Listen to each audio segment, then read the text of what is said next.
具有非常多教学经验的 Dr. Verden 来担任今天的 speaker。那我想今天的演讲一定是非常的精彩。那我不耽误大家的时间。不过在开始之前，也提醒大家把行动电话的声音关掉，避免影响到整个演讲的进行。那接下来让我们以热烈掌声欢迎 Dr. Verden。Thank you. It is a pleasure to be here. Good morning to everyone. I first would like to apologize. My Taiwanese is not so good. With that in mind, I know that, first of all, does everyone here understand English?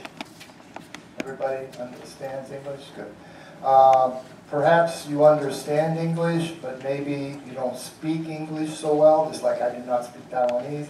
If at any time you have a question, feel free to ask the question. If I don't understand the question, perhaps either Johnny or Joanne can help explain to me the question. I'd first like to kind of get a feel for the audience here. How many of you use blueskybio implant? Okay. Of all of you that have used blueskybio implants, how many have used Straumann implants? So, if you were to compare blueskybio to Straumann, probably the biggest difference between blueskybio and Straumann is the cost. Would you agree? So, if there is a cost difference between the implants, you might think that the more expensive implant would be a better implant. That's logical. And that's what I thought. But today, I feel that the bluesky implant is as good and in many instances better than the Straumann implant. And one thing for sure, for you using the implant, is it's significantly better from a cost point of view for you. So you can place the implant for a substantial reduction in your cost to deliver the service. I've been practicing dentistry since 1976, and I got involved in dental implantology around 1989, 1990. So I've been placing dental implants for approximately 21 years. When I first started placing implants, I wanted an implant system that was easy to use prosthetically. And so I researched all of the systems, and for me, I came to the conclusion that at that time, about 1991,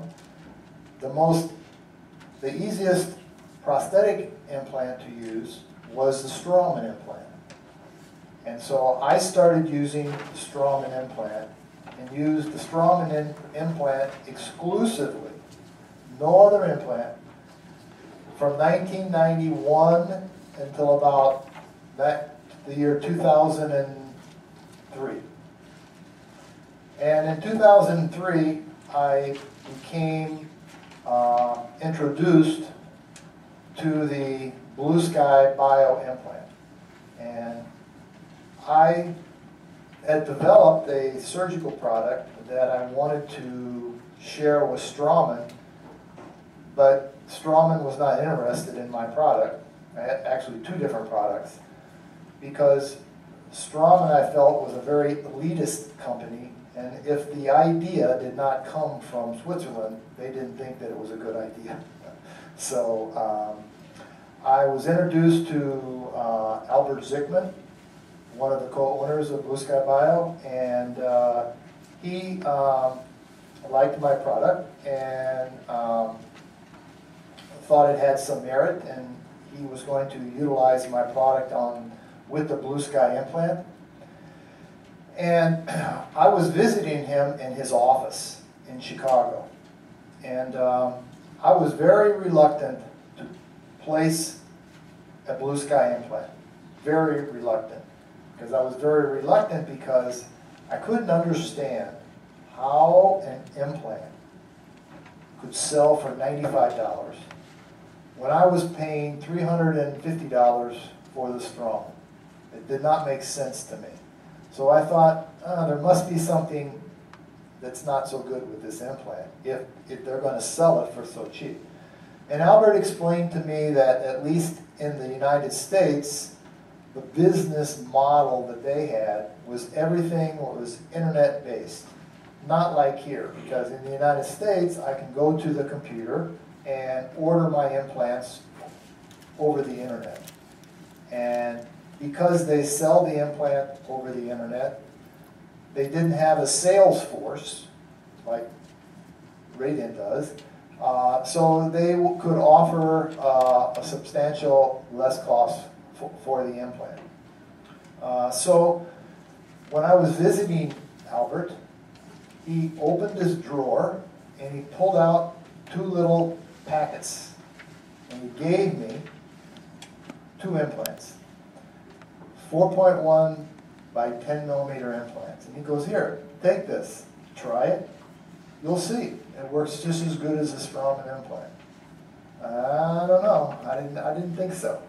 So I went back to my office, and it just so happened I had a patient that next day that needed an implant in bicuspid region to support with a locator a removable partial. So I thought, well, I could use it back there because if it fails back there, I can always put in another implant. There wasn't anything up in the aesthetic zone, so I felt comfortable doing it there. So I placed the implant. 8 weeks later, I ran the test on the implant, and it integrated. Now, at that time, the Straumann implant, they advertised as integration time before loading of 6 weeks. So this was 2 weeks longer because I just wanted to wait 2 weeks longer. So that's about $150 per week because that's the difference in the cost. So I torqued the locator in and it worked fine. I did the same thing on another one. I said, this is good. So from that point on, I started to use the blueskybio implant. Now you're going to see in some of the pictures, some of the implants in the cases. What I did is I took my Straumann mount, because the Straumann implant has a mount, and Blue Sky is mountless. So I took the Straumann mount, old one, screwed it on the Blue Sky implant, and put the Blue Sky implant in, because I was just used to using that system and I felt comfortable and familiar with it. Then I later moved on to using the mountless design, but for many years I just used the old Straumann mounts. So everyone wants to know why you should get involved with implants. So today in the group that I have here, does anyone place at least, say, 1 implant a month? At least one implant per month, I would imagine. Maybe, maybe not. But in the United States, the implant market is growing very rapidly because obviously 30% of the people, which is about 20% of the population, have 1 or more missing teeth. So if you ask yourself, why should you get involved with implants? I think implants, at least for me, they solve solutions. They help me with creating denture stability for my patients. They help eliminate removable prosthesis. You can go from a partial to fixed bridge work. They can be used in single tooth restorations. And in some areas, the single tooth restoration is the largest type of implant that is being placed today, more so than the larger comprehensive cases. Because of the downturn in the economy, some of those bigger cases are not being done with the same frequency that they've been used in the past. And also, some of the implants can be used for orthodontic anchorage.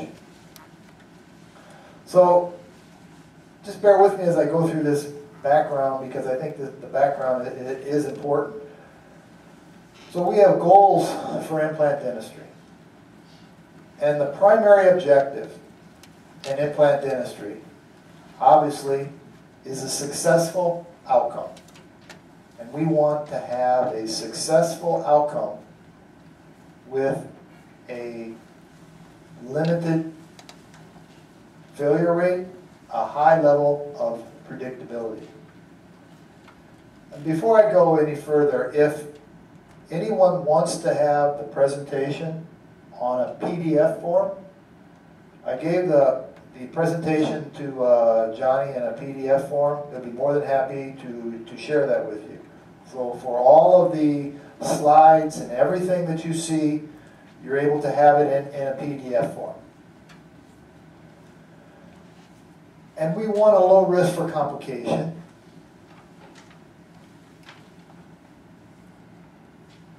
Uh-oh.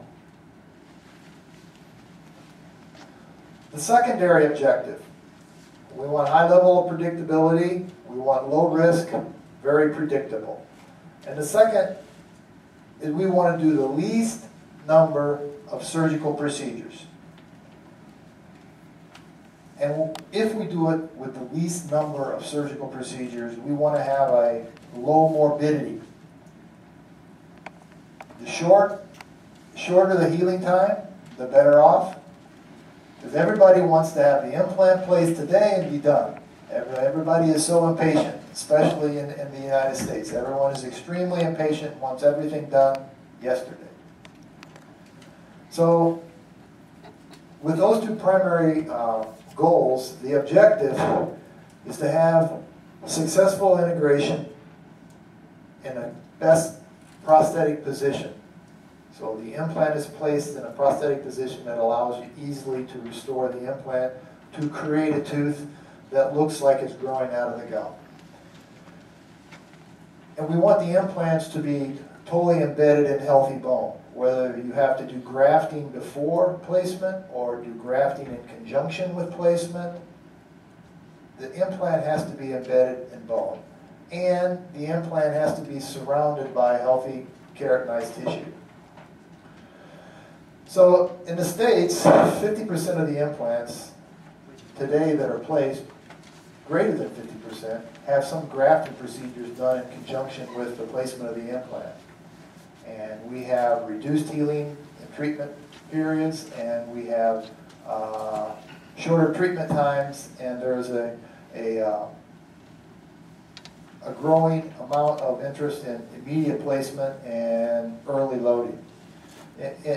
Are there many doctors here that do immediate placement of the implants? Extract the tooth and immediately place in the socket the same day? Okay. Are there doctors that feel immediate placement has a high risk associated with it? You think it has a high risk? And why did you think so?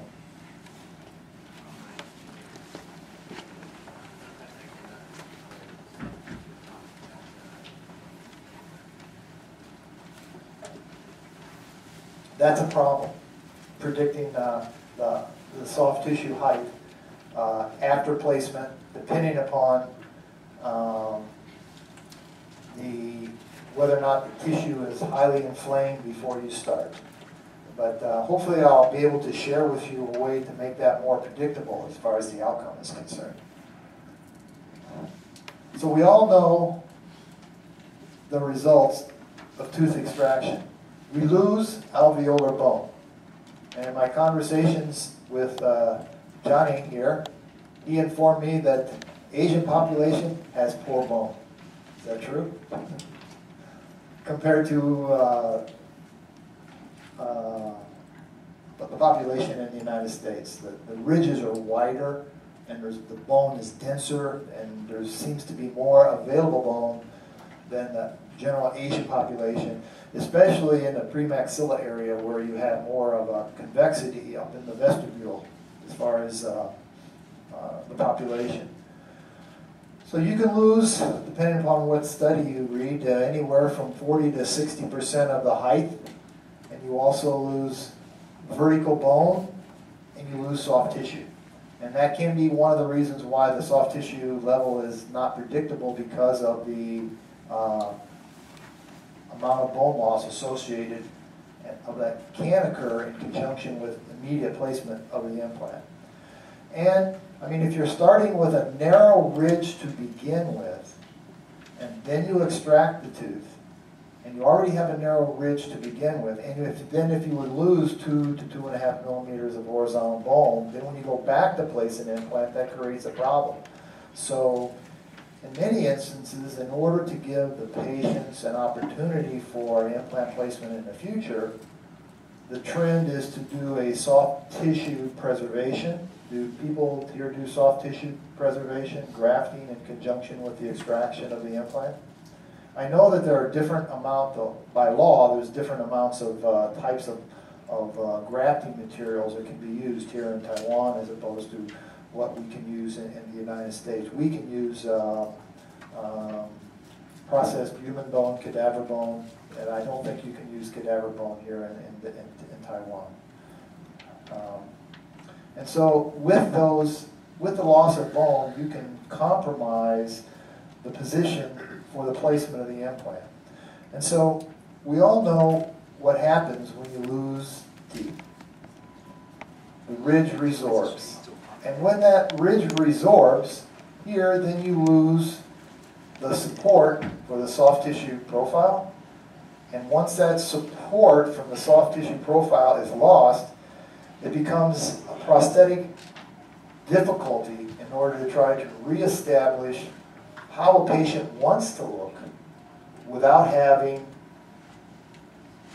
perhaps enough built out of the prosthetic as far as flanges are concerned, or doing grafting prior to placement of the implant.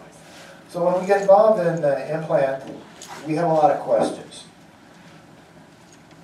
The tooth extraction, with or without a preservation of the ridge. And that's a decision that you have to make at the time of the extraction. And that's probably going to depend upon the wish of the patient. Also, whether or not you can do an immediate placement of the implant at the time of extraction. Or whether or not, because of what one of the doctors presented, the uncertainty of soft tissue level, you may not want to do an immediate placement. You want to do a delayed placement, anywhere from 4 to 6 weeks to up to a year later.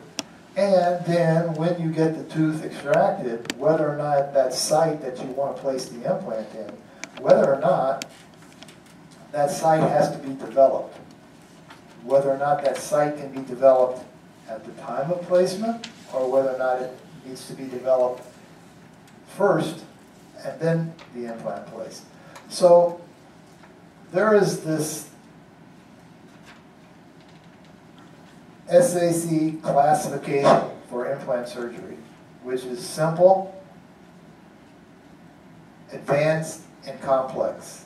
Now, all of you out here today are at a different level as far as your development of your implant surgical skills and prosthetic skills.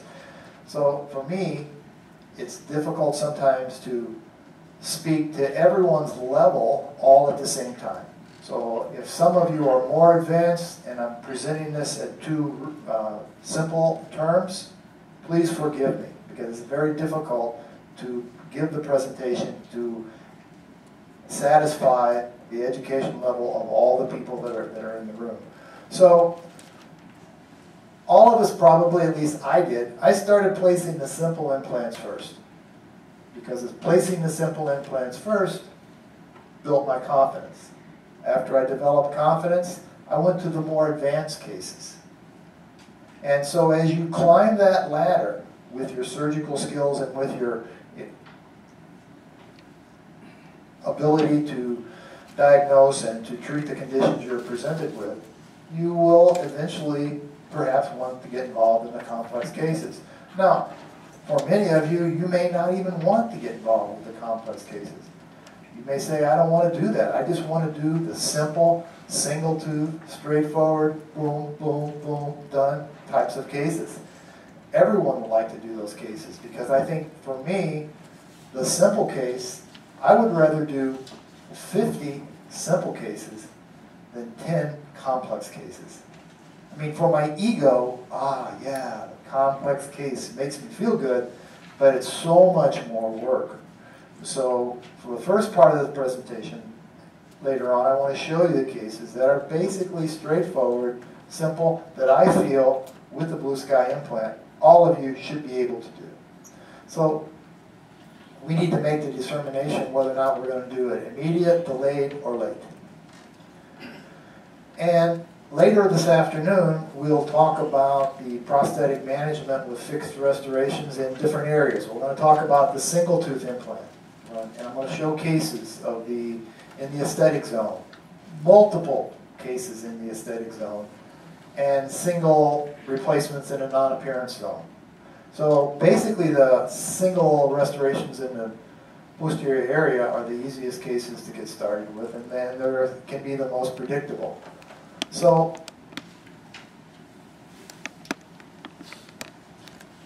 basically what we want to do is we want to put the implant in, and we want it to be predictable. We want to be able to do routine crown and bridge. We want to make it affordable for our patients. We want to make it as aesthetic as possible, and we want to satisfy our patients.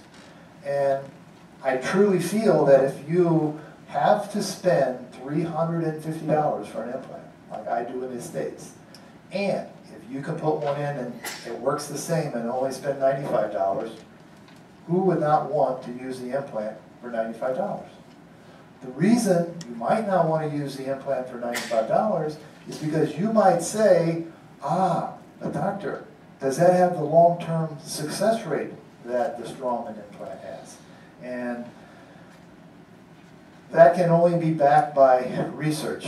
And research costs a lot of money. So for another implant company such as blueskybio to go out there and take 50 beagle dogs and place all these implants and then go through that process just to prove that what the implant does is exactly the same thing as the other implant, it's a waste of time, money, and effort to do that.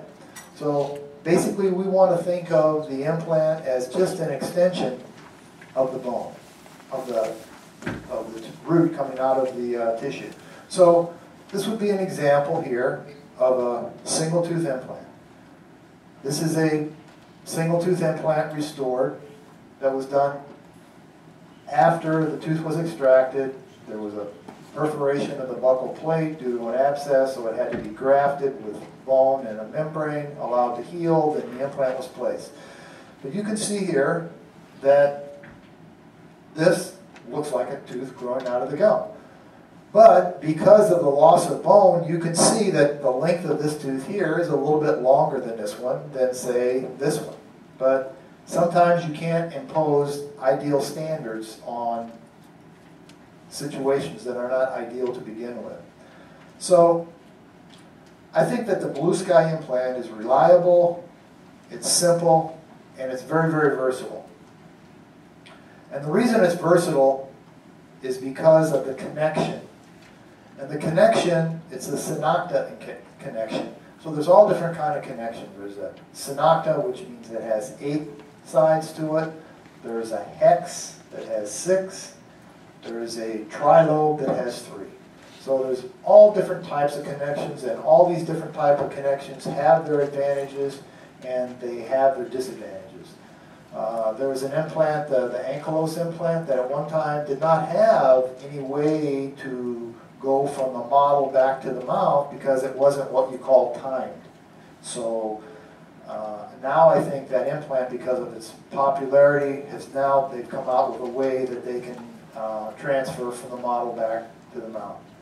So the development of the solid abutment for simple cases is makes this implant system extremely viable and valuable and easy to use. And then there's all different types of prosthetic approaches that you could take to your cases. So this area here, what's called the Morse taper, you take this abutment and you screw it in, you torque it in, and it's very, very difficult. I think in probably 15 years, I've only had 2 of these that have backed out. So it's very, very predictable. And when you have a lot of patients that are out there and they all have all these implants, you don't want to have constant maintenance problems with all these people coming back into your office and having to solve their maintenance problem. So I'm going to share with you now this article that was published in the Journal of Implant and Advanced Clinical Dentistry that basically was a 5-year study concerning comparing the Straumann implant to the Blue Sky implant. All of these implants were placed in my patients, in my office, by me, and all the data was accumulated, and then these patients were monitored over a 5-year period of time, close to 5 years, and there's still an ongoing report of the study associated with this. So the basic difference between the Straumann implant and the Blue Sky implant is the surface. One of it has a SLA, or a sandblasted large particle acid etch surface, and the other one has a RBM surface, with the Blue Sky having the RBM surface. So my purpose was to just see, retrospectively, by all the data that we keep on the patients that we present the implant, what were the difference between these 2 different types of implants.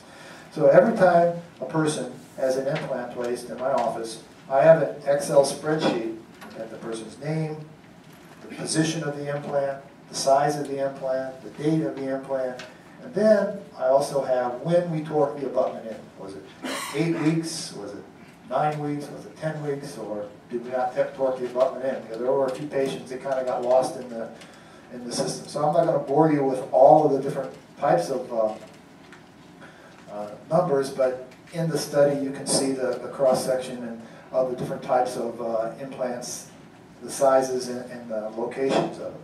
So basically, when the bottom line is the survival rate on all the patients was 97.3 for the Blue Sky and 96.9 for the Straumann. So that's just almost a virtual tie in the success rate. I think that to give credence to the Straumann implant, there was one case that had a severe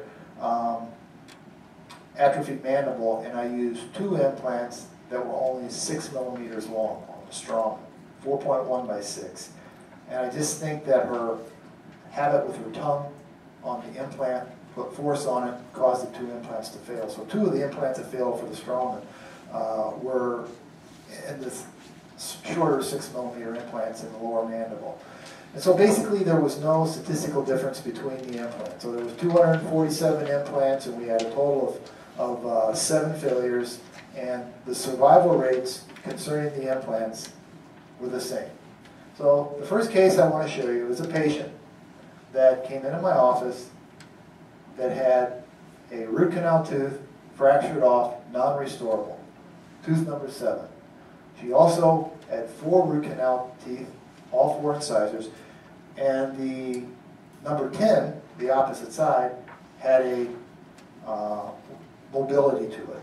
So actually I wanted to extract and restore all of her teeth. She only wanted to take care of one that was broken, and then the one that was loose. So I said this was going to be an ideal time for me to compare Straumann versus Blue Sky. On the same patient, 1 implant in number 7, 1 implant in number 10, 1 Straumann, 1 Blue Sky, same patient. There can't be any bias on my part, which one I want to be successful.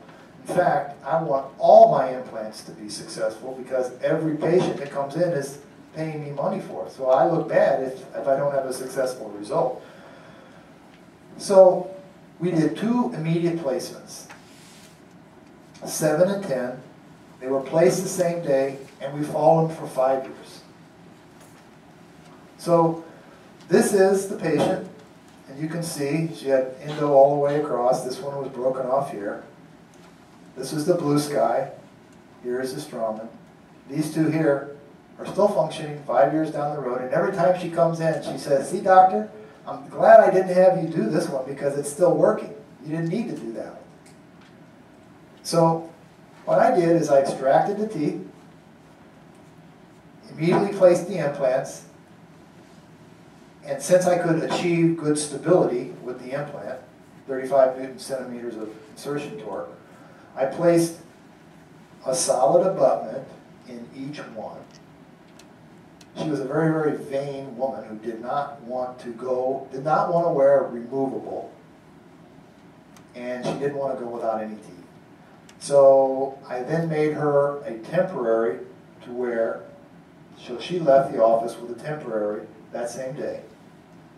So here is the Blue Sky implant, and here's the Straumann implant, and in all these cases, you can see from here up, they look the same. The difference between the Straumann and the Blue Sky implant is if you look at the collar here, which is the bevel, to where the first thread is, that's the Straumann implant. The bevel to the first set thread is the Blue Sky implant. So there's 2 additional threads, which I think is an advantage to the Blue Sky implant as far as stability. So she left my office that day. So these are the 2 temporaries that were made on the solid abutments with instructions, eat everything with a knife and fork, don't bite into anything, be extremely careful. And if the implant fails, it's your fault, not mine, because you wanted to have the temporaries on there. So this is 365 days, 1 year later. And in that period of time, after the integrations occurred, I went in, unscrewed the solid abutment, took the temporary off, unscrewed the solid abutment, took an implant level impression, and made 2 custom abutments to raise the cement line.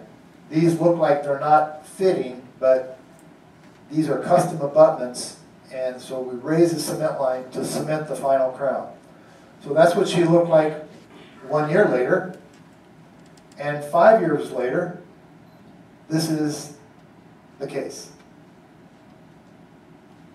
And this is 5 years, and she still has these that I know someday I'm going to put an implant in there, if I live long enough. So you can see the difference between each of the implants, the Straumann and the Blue Sky, is basically the same. You cannot tell the difference between the 2. So here's another. So she was part of the study. Here's another patient that is part of the study. And what we did was we extracted number 19 and number 20. Now, if you're concerned about the tissue height and making sure that you don't see any of the prosthetic platform, that's important up in the aesthetic zone. But I don't think it's important back in the back. Unless you have a very particular patient, and they want to make sure that when they're done, they don't see any dark area at all. So here we extracted both teeth, and here placed immediate implants, and this is the final result.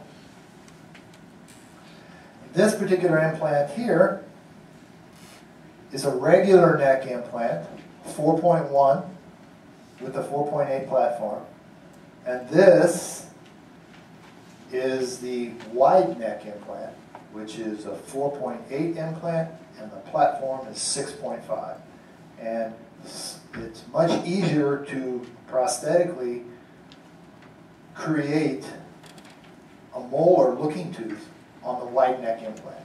Now, sometimes, if you don't have a wide enough ridge, you don't have a choice but to place smaller implant. Sometimes you have to place smaller implants and maybe place more implants.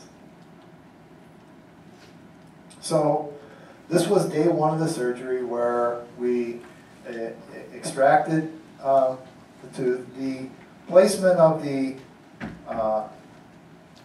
regular neck platform in a single tooth extraction site is much, much easier than immediate placement in a molar site. An immediate placement in a molar site, sometimes you can't do that, but if you have well, first of all, in the removal of the teeth, we always section the teeth. So we take multi-rooted teeth and make single-rooted teeth out of them. And then take the single-rooted teeth out. Not try to take out the teeth in one piece, especially those ones that are off the gum because you can't do it. So we extract the tooth, and this is, are any of you familiar with the bone expanders or the compression screws? So this is the compression screw. So if you have a nice septum of bone in between the mesial and distal roots, and you create with a pilot or a lance drill, the pointed shaped drill, a little opening, drill down with that pilot drill, which is only like 0.2 of a millimeter at the apex. It's shaped like an inverted pyramid. That'll give you an area where then you can put this expander in. It's very difficult to drill and keep the drill centered on that septum of bone when it's narrow. So then we take these series of expanders and go down that area and take that septum of bone that's in the center and just push it mesial and distally to create the osteotomy in the center and then screw in the implant. So this shows that septum going down, and when you go through these series of these expanders, and there's about 3 of them, it takes this bone here and here and just kind of pushes it laterally. So you're not removing the bone, you're using it. So actually it's an autogenous bone graft in these sockets here. So after we got the implants in, then these implants were grafted with demineralized bone grafting material, which is a processed cadaver bone. Which, correct me if I'm wrong, you do not have the ability to use cadaver bone here. Is that correct, Johnny? Okay. So one thing that because I had used Straumann for a long period of time, that I do have some wishes that Blue Sky had, certain types of parts to the surgical component that Blue Sky doesn't have. And one thing is this healing abutment that Straumann has with this bevel on it. And so when you have that bevel on it, when you're doing these immediate placements, you can take and pull that tissue and it goes over the top. So you don't have that, it's not sharp, but still you're able to pull that tissue over to help stabilize your tissue level height. And that's one issue you have if you don't use. But these can be purchased from from Straumann, and just used with the Blue Sky implant. So I use a lot of parts from Straumann with my instrumentation I use to place the implant. So, and when I say you can pull that tissue up, this is the tissue that's pulled up. And you can't pull this up over the top, like here and here I can't do it with the way that healing abutment is shaped. Now, I didn't use any membrane here, just put the material in, closed it up. And these are just, not fancy, these are just silk sutures, interrupted sutures. So that was day one. And 12 weeks down the road, you can see that this all healed up rather nicely. And then we screwed in, this still has some temporary filling material because I took this picture after the day I was getting ready to cement the crowns. So we torqued in the abutments, and then we put those protective caps over the top of these, send it to the laboratory, it comes back. So there's the abutment. And what I like about the tissue level implant in the posterior area, it's so easy to use prosthetically. As opposed to having these narrower implants where when you take the healing cuff off, all the tissue collapses in. You see, this is 6.5, and this is 4.8 in diameter. So it's got that tulip shape to it that's helping to preserve the tissue and develop a nice sulcus for the prosthetics. So that's 3 years later. Here's another case now to show that I'm not biased. I had to have some strong cases in the study. So this particular case is anterior tooth. We're going to extract the tooth. We're going to place the implant, and we're going to make it temporary all the same day. And then in this particular case, I didn't go back and make a custom abutment. I could leave that stock abutment in and then take that temporary off, use the standard impression cap type of impression, send it off to the lab, and have my crown made. So this is extraction of the tooth. That one slide I didn't reverse it, so sorry for that. So once you get the tooth extracted, you take curette and you curette out all of the remaining periodontal ligaments. Irrigate it out well. Okay? And there's no flap at all. Well, what you have to do is you have to take an instrument or a periodontal probe or a periosteal elevator or whatever you want to use, and you want to insert it here until you feel the bone. If you only have from here to there 1 millimeter, you can't do immediate placement unless you take a little diamond burr and you remove a little bit of the bone. You remove a little bit of the bone so that when you place your implant, your platform is going to be lower in reference to the outside area of the bone. So this is the abutment that's screwed into the implant. There was probably about 3 to 4 millimeters of distance here. The abutment is screwed in, and kind of they say, how deep do you place your implant when you do it in immediate placement? What I do is this is the bevel, and I make my bevel just almost level or a little bit apical to the peak of bone. Okay? Now, people say, oh, you're sinking the polished collar. No, I'm not sinking the polished collar. I'm not sinking the polished collar because there's no bone here. There's no bone. So in the process of healing, the bone fills in, like if you were to fill a bucket of water, the bone starts to fill in, and the bone is not going to grow over the top of the implant. It's going to grow up to where the polished collar starts, because the bone is not going to adhere to the polished collar.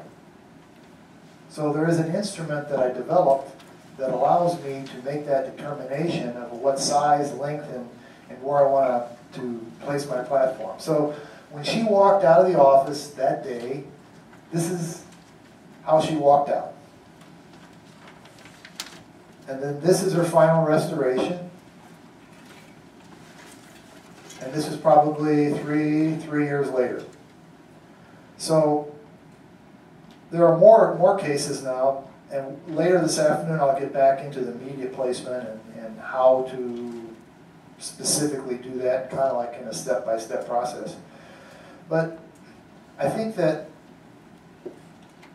single tooth replacements are predictable, straightforward, easy, and something that all of you should strongly consider as opposed to bridge work. So this is just, again, this is one of those Strawman healing abutments. So this is 1 week after placement of the implant, sutures are still in. There's the implant. So my choices at that point in time were you could do a bridge or you could place an implant. I don't like to make bridges and attach them to single rooted endodontic teeth because they have a tendency to break years down the road. And I wouldn't want to go and double a butt and cut down a natural tooth in order to place the bridge. So this is the example of that, a crown over that. And I mean, you can't make these teeth look like they're just, you know, growing out of the gum. So with that, it's a simple process. You know, correct placement of the implant. You get the implant in a 3D position, buccolingual, mesial, distal, and the platform at the correct height. Once that implant is in there, it's a very, very, very simple impression technique. You just, in the posterior area, you don't have to use temporaries. You can use temporaries in the anterior or removable flippers. So, and you can cement your crowns on with a, you know, straight crown and bridge. So this would be the example of a single case. Now, you can do this numerous ways. You can take and, like, if this were a crown existing and a crown had a margin, and you want to create your flap where you save the papilla, you just come back over here, make your incision here, and then come up, flap that. And what I always do, in order to create a more aesthetic result, is I would always make my incision, if you were to, if this were the ridge here, I would always make my incision to the palatal side. Take all of that tissue, push it to the labial side, place my implant, and then just tuck it back. I'm not a big fan of flapless surgery because the keratinized tissue in so many people is minimal to begin with, and you don't want to lose that tissue. So this would be day one, and we put our implant in. Don't you wish it was that easy? So you put the implant in the correct position, then there's the osteotomy. And this is, again, Straumann implant here that's got the mount. The Blue Sky, you don't have that mount, so it is a little bit less fumbly. The only thing I don't like about the Blue Sky mount is sometimes it's difficult to take out, especially if you've used it for a while and it's straight and it's hard to pull them out. You just got to come out in the correct direction. So there's our implant in place.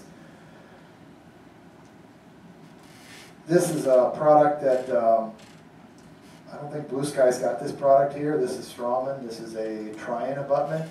So basically, the day of placement, I know that if I use the gold abutment, I have plenty of clearance, so then I can order a gold abutment, torque it in, on the day I take my impression. I don't have to stock numerous abutments if I don't wish to. So this is what I'm talking about, these beveled healing cups. And you can see this tissue, and it doesn't have to be neat. I mean, I think suturing is overrated. Just pull it back, tack it, and it'll all heal up. So there's the implant and spot. So it's basically a simple process. You get that implant in there, torque in the solid abutment. You snap on your impression cap. You use the positioning cylinder, take your impression, you pour it off, you pour up your model. You go back in. This is 6 weeks, 8 weeks later. We cemented the crown on. The implant's in place.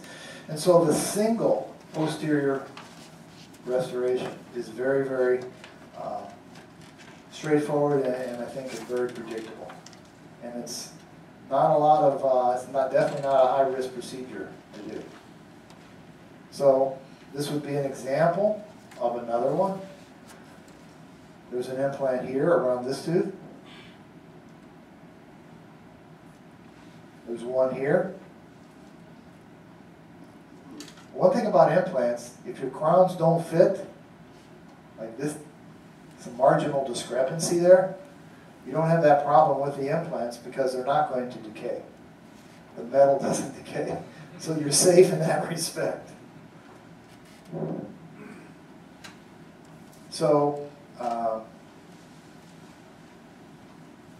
this is a problem, not in this particular case, but I think this is the problem you alluded to. If in the anterior region you don't get this implant placed deep enough or in the proper position, or have enough tissue, and they have a high smile line where they smile, you can see it, this, like that, could be an issue.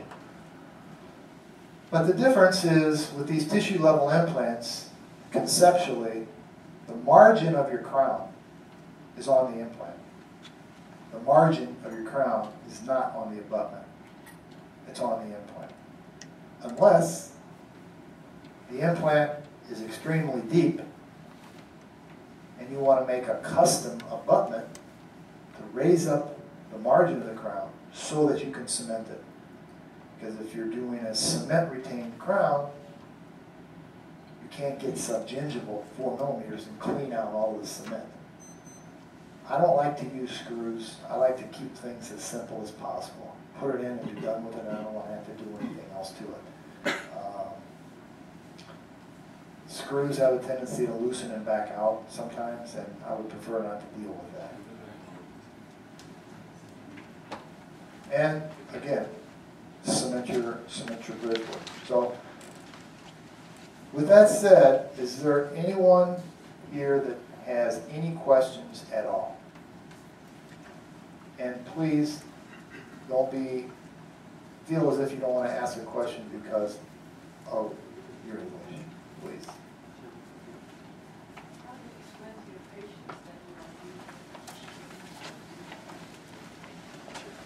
I don't explain it to my patient that I'm using.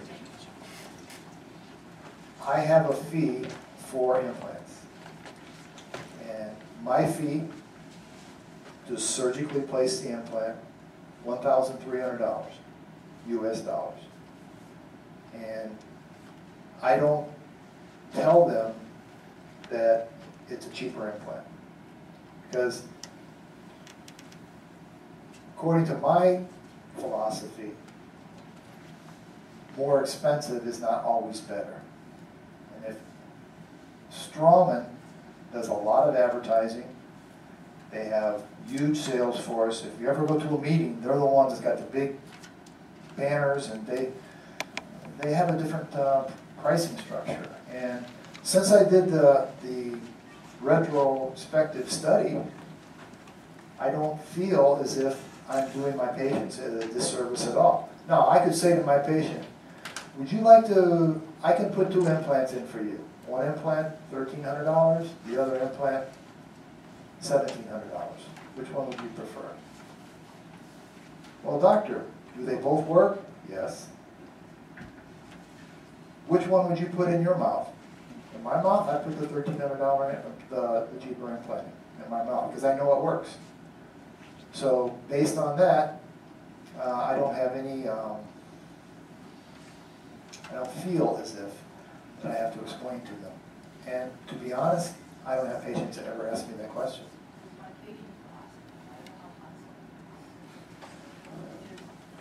Well, my example is, would say, there's copies of this research. Give them a copy of the research and say, here, you decide if they both work, which one you want. I'll be happy to do either one for you. I don't know anyone that's going to spend more money if they both are the same.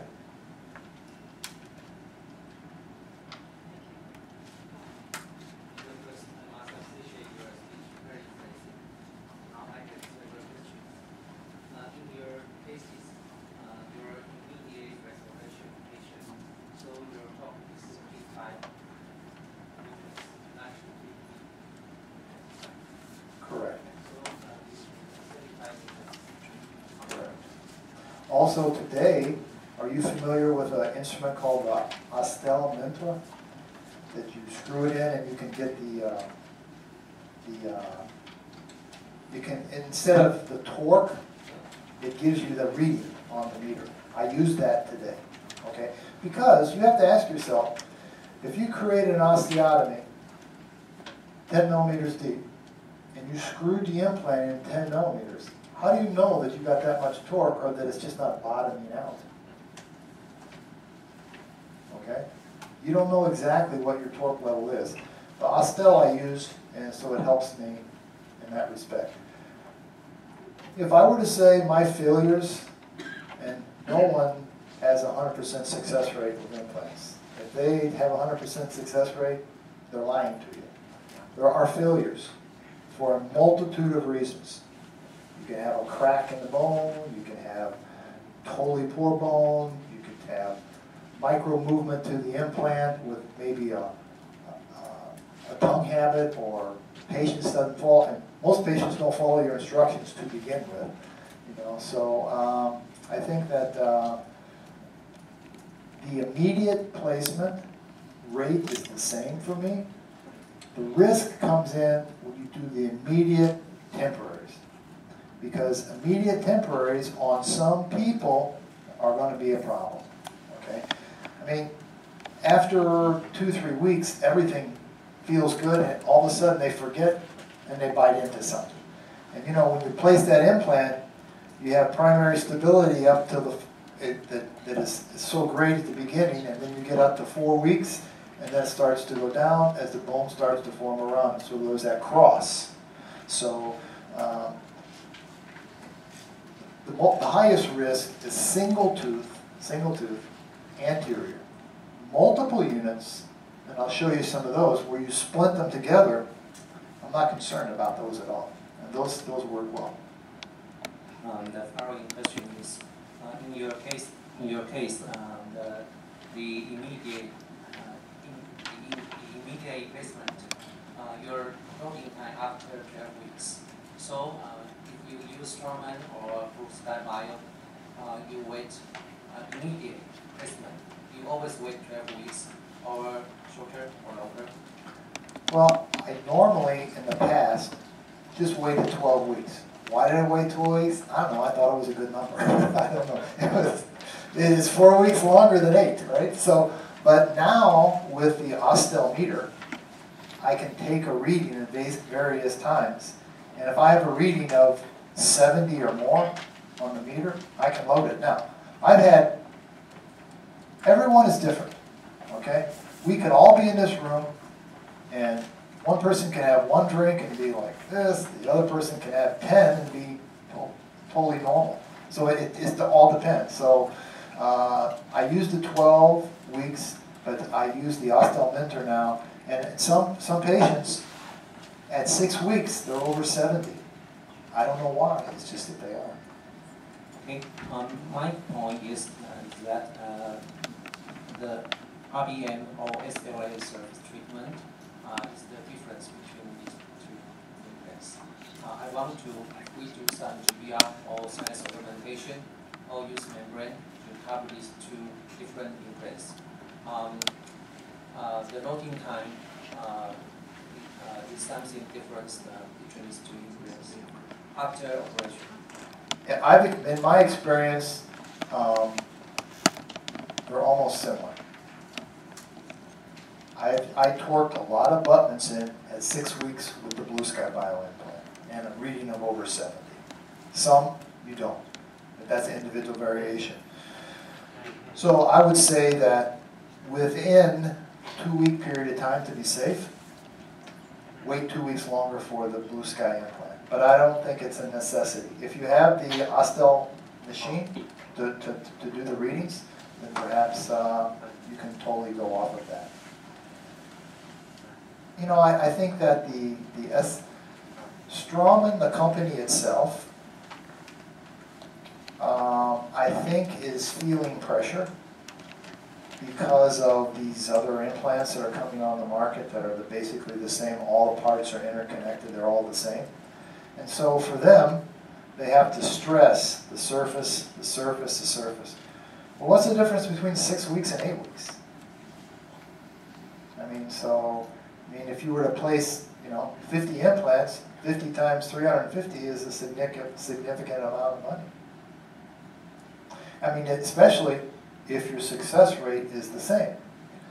So I used to speak for Straumann to study clubs, And they used to give me a little bit of a discount. And then I started not buying as many implants and started using more of the Blue Sky implants, and then my discount rate went down because they didn't like that. But I think that to constantly stress the surface, I don't think it's significant. They think it is because that's the only thing that they can hang their hat on, really. So in my research that I have, I would say that 80% of the blueskybio implants, I could torque the abutment in 8 weeks.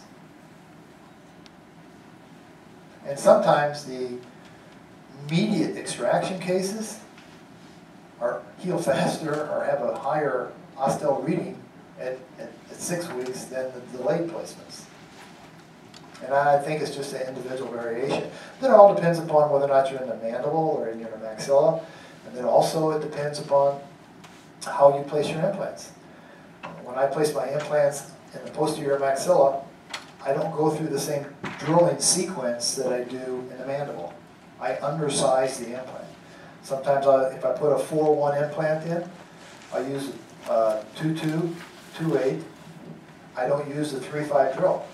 I use a 2-2, 2-8, 3-5 bone tap, then I place in the implant. So. Yeah, well, I'm sorry. You have a case to show immediate implantation, and you say you just use bone graft, not use membrane, right? So when you suture your flap, do you cover your periosteum or you just cover the soft tissue? Well, in some cases, if there was a grafting that was done, and you're just filling in the defect. In other words, if you have a large hole, you put the implant in, you're just filling the defect in. Then you just close the tissue back up. If there was a defect, and then on the buckle, so say there was a V-shaped defect, and you were grafting that also on the buckle, then I would put a membrane there, kind of wrap it around, and then pull the tissue over. Sometimes, if the plate is violated, fractured, you have to place a membrane to prevent soft tissue invagination. That's where I think you get your failure rate with immediates if there's a fracture in the plate. Thank you.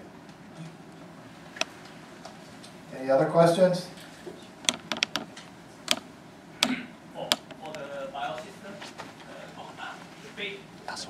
And the first screen is the 1.8 mm. Correct. But we know our roof more than 2 mm. And what is your comment on this situation?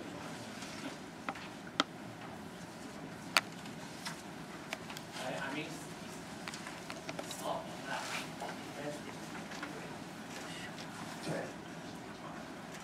when I place my implants, 90% of the time,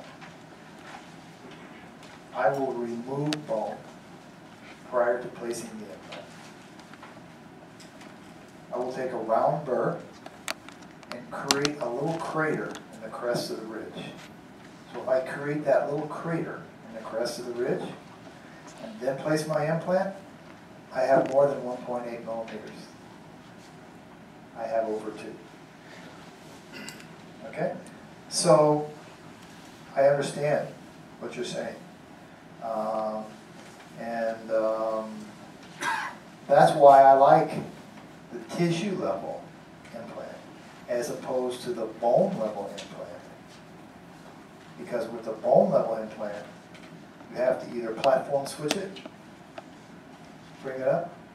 That's where, over the years, I've seen a lot of bone loss around implants that have any micro movement in them, and then you've got a micro gap adjacent to the bone, and then you cause it. So in essence, this implant, the genius of the implant is it moves the micro gap away from the bone. You know, platform switching is a big buzzword that so many people use, but platform switching is going horizontal, correct? This is platform switching vertically. It's the same. So can we declare the clock model in the table? That means 1.8 and the horizontal more than 2.2 mm is the totally different more. Is it okay? Yes. When you make a crown margin on a tooth, right? And you prepare the margin. Do you prepare your margin more than? No. Okay. So, in many instances on teeth, if you encroach on with normal bridge work, normal crown, you encroach on the biologic width, you get tissue inflammation, you get bone loss, and then the margin shrinks. I don't see any problem with 1.8, but I usually have a little bit more than 2 because I recontour the ridge. See, one of the problems is not being able to put the platform of your implant in the exact position you want to. So I developed this little instrument that has collars, and I'll show you some. It's got a collar that's the exact same size of the wide neck implant. It's 6.5 and it's 1.8 millimeters. I have one for the 4.8 platform and one for the 3.3. So, and it's on a threaded rod that's 2.2 millimeters. So you can take and spin it up and down, okay? So I take and I spin it all the way down, okay? And I take and I put it on the ridge after I've got it flat. And I say, whoa, this is going to be sitting up too high. I don't like that aesthetically. Then I take it out, trim the crest of the ridge, put it back. Ah, this is good. Then I create my osteotomy from there, and then my platform is easy for me to restore 90% of the time. Any other questions? I'm only here today. Okay. Donnie, I got to change and load something different here. Would this be a good time to take a break? Is it, or you want to get started on the next? I have to load this. Up to? Doesn't matter. I only saw 2 people sleeping. So I must be somewhat interested. The next part of the segment is going to be on surgical guides. Okay? The people who place implants here, do you use surgical guides? I don't mean CT generated guides. I just mean a model-based surgical guide. And why do you use the surgical guide?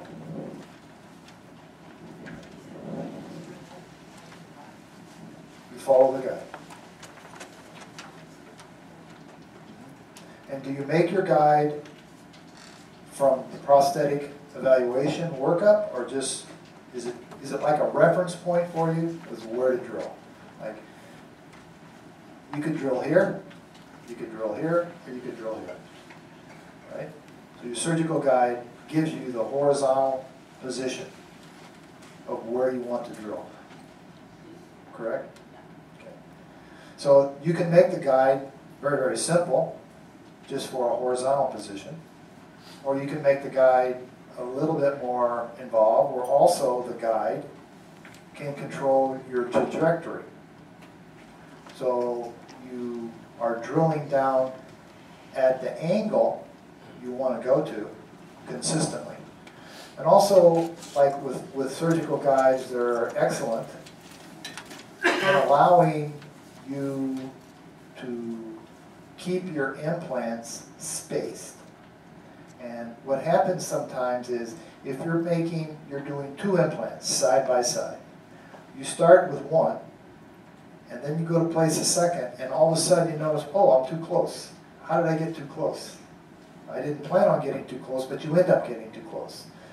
And if you have the right type of surgical guide that prevents that from occurring, Because what happens is the drill is spinning. As the leading edge of that drill goes, it grabs the bone, it wants to pull you. So you have to really be fighting that all the time and maintaining your horizontal position. So we'll discuss the surgical guides next, and surgical guides that have to do with just model-based guides, or even surgical guides that are CT generated that you do guided surgery with. Do very many do 100% guided surgery, where you're having the CT scan done, the surgical guide made from the CT scan, that you just use the CT guide, go down through the guide, and without any concern, because you know that when you're drilling, you're going to be in bone, in the proper position, because of the way the guide was made with the CT. And Blue Sky has a, is anyone familiar with the Blue Sky plan? Johnny, can they download Blue Sky plan? Yes. Okay. Blue Sky plan is a software planning, and it's free. One of the few things in life that are free. You don't have to buy it. You can go to that website and you can download it, and then you can use that, and I have a case, I'll show you how we did that. You can use that to have the surgical guide made, to verify, especially in a complicated case, to verify that you're in bone and everything is set up prior to. But I think that those, to reiterate what I said earlier, for me, I like the simple cases. I like the simple cases where one tooth, screw in the solid abutment, take the impression, you're done. So, what is the biggest barrier for patient acceptance for dental implants in Taiwan? Is it money? Money? Well, if it's money, then that's a good reason to use the other implant. I mean, if the biggest reason is money, then you can cost effectively render the service greater. If you can control your A, the cost of the implant, B, not have to use custom abutments to change angles, because you get the implant in straight in the position that it should be in, so you don't have to use, there's a cost savings there.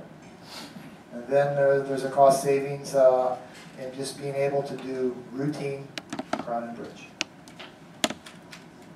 So why don't we take a short little break, and I'm going to change my computer program, and then we'll get back.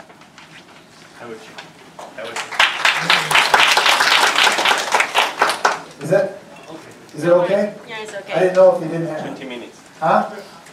Take break, 20 minutes. Okay.